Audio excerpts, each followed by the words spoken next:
Hey, this is Cool Trains in Montreal, and I wanted to show off my sixth favorite model.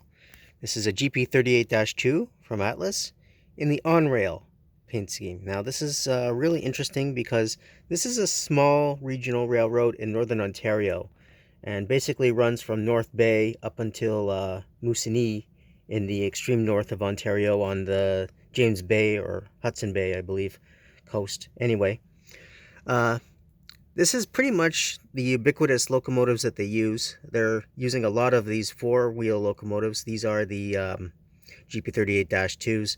They also have ST40-2s, and they also have the ST75Is, but there are very few of those, really. These are their workhorse locomotives.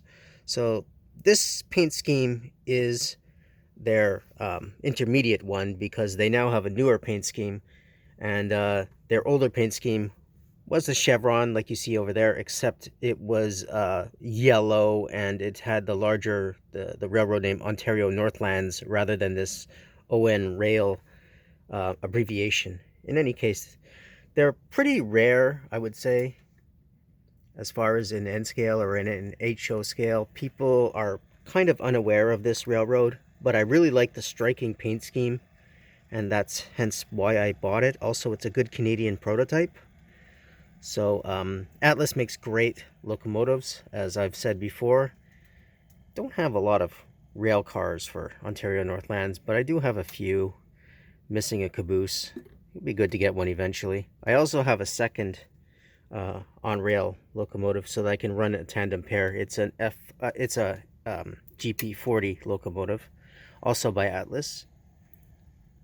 So these are a lot of fun to run. They have great color schemes, and yeah, these locomotives run really well. A lot of the Atlas ones, I can't really say enough about them because they do run really well, even on this really poorly maintained track.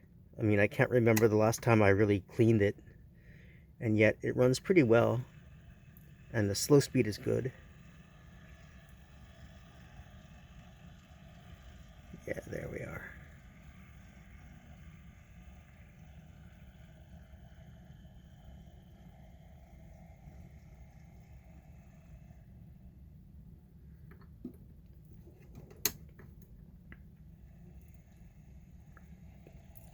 Never really seen these blue box cars around. I mean, I see the older ones with the big chevron a lot, but not those double door ones. I have two of those, actually. Yeah. So, of all my Atlas GP38s and whatever, these are probably my favorite just because of the paint scheme. It was really hard to get them. I had to wait a long time to get them. And yeah, so there are a lot of interest in this for me. So if you like what I do, please subscribe to Cool Trains in Montreal, and have a good day.